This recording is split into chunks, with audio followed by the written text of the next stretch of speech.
মাজারের দানের টাকায় শত কোটি টাকার সাম্রাজ্য। কেরানি থেকে কোটিপতি শামুন। মাস শেষে বেতন ছিল মাত্র ২০ থেকে ২৫ হাজার টাকা। অথচ সেই শামুন মাহমুদ খানি এখন দেশ বিদেশে বিপুল সম্পদের মালিক। হযরত শাহজালাল রাহিমাহুল্লাহ এর মাজারের এই কেরানিকে ঘিরে দৈনিক যুগান্তরের এক অনুসন্ধানী প্রতিবেদনে উঠে এসেছে একের পর এক চাঞ্চল্যকর সব তথ্য।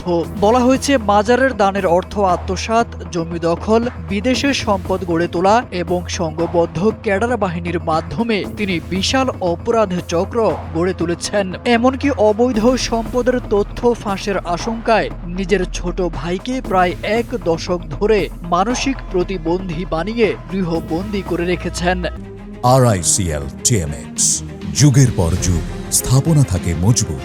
প্রতিবেদনে বলা হয়েছে শামুনের নিয়ন্ত্রণে থাকা প্রায় ২০ সদস্যের একটি ক্যাডার বাহিনী দীর্ঘদিন ধরে মাজারে অনিয়মের প্রতিবাদকারীদের ভয়ভীতি ও হামলার মাধ্যমে দমন করত। জেলা প্রশাসনের নজরদারি শুরু হওয়ার পর শামুন সহ চক্রের অধিকাংশ সদস্য আত্মগোপনে চলে যায়। প্রতিদিন গভীর রাতে শামুনের আস্তানায় বস্তা ভর্তি দানের টাকা, বৈদেশিক মুদ্রা ও স্বর্ণালংকার গণনা করা হতো। এসব অর্থের মাধ্যমে তিনি মাজার এলাকায় বহুতল ভবন, ফ্ল্যাট, মার্কেট, হোটেল মালিকানা এবং লন্ডনে বিলাসবহুল বাড়ির মালিক হয়েছেন।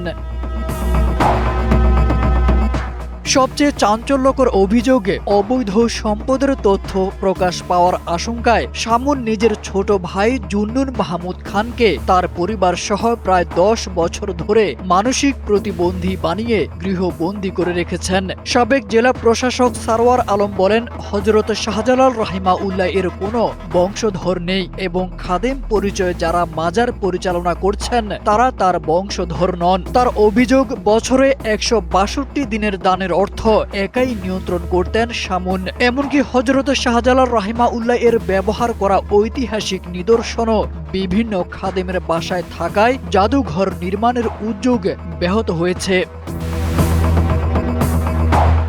অন্যদিকে শামুনের পাশাপাশি বিপুল সম্পদের মালিক হয়েছেন তার অন্যতম সহযোগী খোকনও। প্রতিবেদনটি জানায়, মাজারে দান করা গরু, ছাগল, একই পশু একাধিকবার এমনকি ৭ বার পর্যন্ত বিক্রি করে অর্থ আত্মসাৎ করা হতো, যার একটি বড় অংশ পেতেন শামুনও। এই অর্থে খোকন সিলেটে একাধিক বিলাসবহুল বাড়ি, স্থাবর সম্পত্তি ও বিভিন্ন ব্যবসা গড়ে তুলেছেন এবং তার নামে রয়েছে বিভিন্ন ব্যাংকেও বিপুল পরিমাণ অর্থ।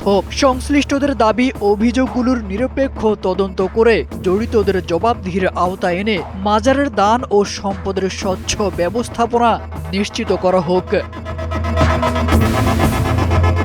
তারেক আজিজ খান, NPB।